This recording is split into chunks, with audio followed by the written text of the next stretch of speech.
Hola, gracias al Señor que tenemos nuevamente la oportunidad de estudiar juntas su palabra en esta serie de estudios de Segunda de Reyes.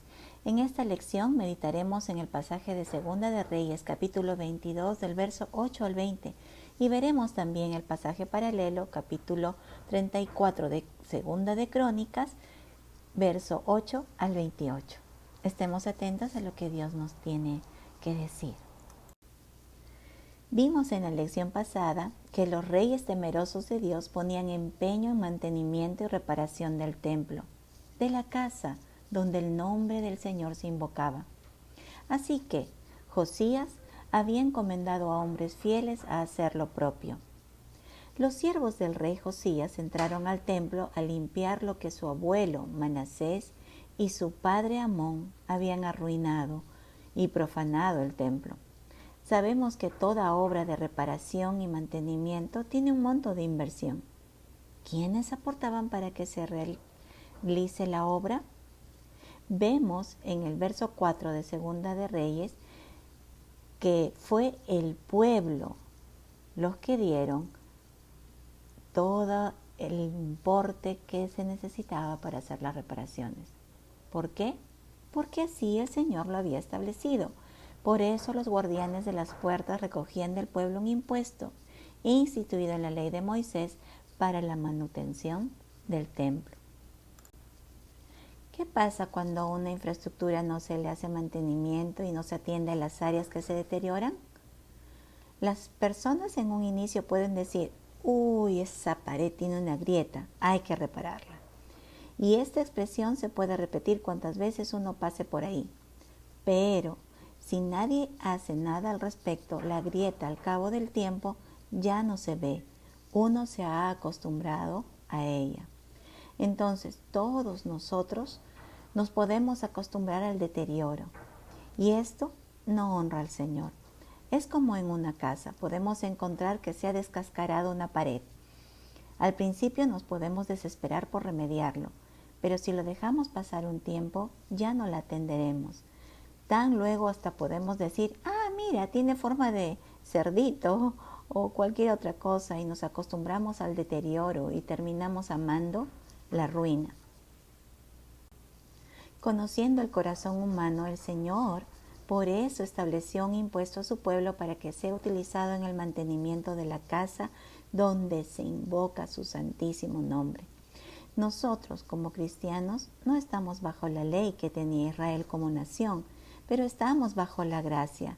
Así que mayor entendimiento y mayor responsabilidad tenemos para que su casa refleje que nos importa que el templo esté lo mejor que podamos, porque sirve de testimonio a los de adentro y a los de afuera. Este mismo principio debe ser aplicado a nuestras casas y a nuestras propias vidas. Debemos atender las cosas que no están en su grado óptimo. Debemos esforzarnos en dar ejemplo y testimonio de que servimos a un Dios de orden y que todas las cosas se hacen decentemente. Vemos en el verso 6 que llamaron a expertos para ejecutar la obra de refacción del templo y no escatimaron esfuerzos ni presupuesto para hacer las cosas con excelencia para el Señor. Buscar a profesionales para hacer la obra es una muestra de que querían hacerlo mejor en la casa de Dios. El rey no dijo, esto nos va a costar un ojo de la cara, así que la obra que la hagan los propios sacerdotes para economizar y además que es reparar unas cuantas grietas que hay por ahí. O dicho a la manera criolla peruana, así nomás, ¿para qué tanto? Esto jamás debiera venir de un creyente, puesto que todas las cosas deben hacerse bien, porque lo hacemos para el Señor, obedeciendo la palabra escrita que dice, y todo lo que hagáis, hacedlo de corazón, como para el Señor, y no para los hombres, sabiendo que del Señor recibiréis la recompensa de la herencia, porque a Cristo el Señor servís. Esto está en el libro de Colosenses capítulo 3, versos 23 y 24. Qué privilegio servir al Señor. ¿Cómo? Haciendo lo mejor. en nuestros trabajos, en la atención en nuestras casas. Lo mejor, excelente, trabajar con excelencia porque lo hacemos para Él. Todo, todo lo que hagamos debe hacerse así, porque lo hacemos para el Señor, porque le pertenecemos. Él está atento a lo que nosotros hacemos minuto a minuto. Ahora, no podemos ser ingenuas o ignorar que cuando invertimos nuestros bienes y recursos en la obra del Señor, los inconversos que nos oyen que lo hacemos inmediatamente lanzan severas críticas a la iglesia, al pastor, a los servidores y al cristianismo, diciendo: ¿por qué te exigen que des tu dinero? Bueno, esto no nos debe extrañar porque vienen de un inconverso. No entienden los principios de las Escrituras. Cree que el dinero es suyo y no lo que enseña el Señor en su palabra. ¿Qué enseña el Señor? Que Él es dueño del oro y la plata. En el libro de Ageo, capítulo 2, verso 8, lo encontramos ahí. Y nosotros somos simples mayordomos, porque al final de nuestros días todo lo dejaremos en esta tierra y Dios se lo dará a otro lo que hayamos tenido. Porque del Señor es la tierra y su plenitud. Esto está en el Salmo 24, verso 1. Así que tú y yo no pensemos que somos dueños de algo, porque no es verdad. Somos solamente administradores y daremos cuenta delante del dueño de todo, de cómo administramos lo que puso Él en nuestras manos. La obra había empezado y limpiando el templo encontrara el libro de la ley. ¿Se imaginan? La palabra del Señor estaba refundida, seguramente empolvada, porque los reyes anteriores no obedecieron al mandato de Dios que estaba estipulado en el libro de Deuteronomio capítulo 17, verso del 18 al 20. Que el monarca que se siente en el trono de Israel debía leer todos los días las Escrituras para ejercer su cargo con justicia, con rectitud. Josías oyó lo que decía el libro de la ley que habían encontrado. No cabe la menor duda que leyó la porción de Deuteronomio 28 y 29. La palabra de Dios abrió sus ojos y entendió que lo que estaban viviendo como nación era por juicio del Señor. Dios estaba siendo fiel a lo que dijo en su palabra y pasaba lo que dijo que él pasaría si le abandonaban, yendo tras dioses ajenos. Josías se conmovió, rasgó sus vestiduras en señal de duelo por su nación.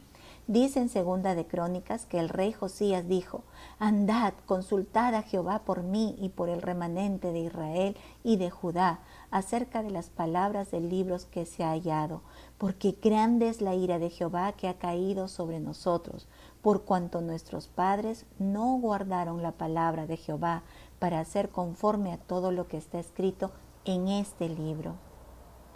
Qué lucidez de este rey. Reconoció que lo que le antecedieron dejaron de lado la palabra de Dios y trajeron a sus vidas y a toda la nación el juicio del Dios que no miente. Esto es una enseñanza para nosotras.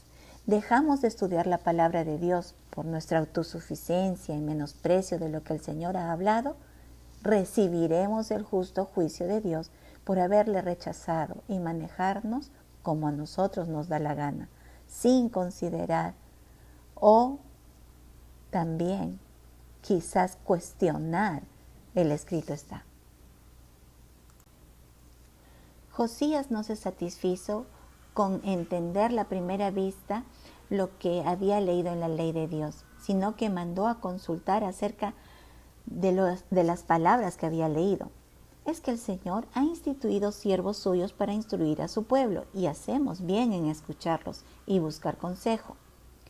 No sabemos por qué los siervos del rey fueron a buscar a Hulda, una profetisa, porque en ese tiempo estaba Jeremías y Sofonías. Quizás no estaban cerca, habían viajado a llevar la palabra del Señor a otras zonas, no lo sé. Lo cierto es que esta sierva del Señor No agregó nada a la palabra, más bien la confirmó, como todo el que instruye en la verdad bíblica debe hacer. Dios usó a Hulda para darle una promesa a Josías a causa de su quebrantamiento de espíritu al escuchar la palabra, diciéndole: Así ha dicho Jehová, el Dios de Israel, por cuanto oíste las palabras del libro y tu corazón se enterneció y te humillaste delante de Jehová cuando oíste lo que yo he pronunciado contra este lugar y contra sus moradores, que vendrán a ser asolados y malditos, y rasgaste tus vestidos y lloraste en mi presencia. También yo te he oído, dice Jehová. Por tanto, he aquí, yo te recogeré con tus padres, y serás llevado a tu sepulcro en paz, y no verán tus ojos todo el mal que yo traigo sobre este lugar. ¿Qué ejemplo nos deja Josías? Leyó la palabra, se quebrantó, oró al Señor, buscó saber más por medio de los siervos profetas, y el Señor le dijo: también yo te he oído. Esto mismo debemos hacer: escudriñar las Escrituras, tener un corazón tierno ante su palabra, quebrantarnos cuando vemos nuestra condición de rebeldía, clamar al Señor en oración, aprender más de la palabra por medio de sus siervos, porque Él ha prometido que nos pondrá pastores que nos instruyan, como dice el profeta Jeremías. Os daré pastores según mi corazón, que os apacientan con ciencia y con inteligencia. Jeremías 3:15. Que este sea nuestro sentir y práctica para ser obedientes al Señor y nos libre del juicio que vendrá sobre los rebeldes, como el Señor libró a Josías del juicio. Dios nos ayuda a entender su palabra, a tener ese tierno corazón ante ella y ser obedientes. Que el Señor nos bendiga. Nos vemos en la próxima lección.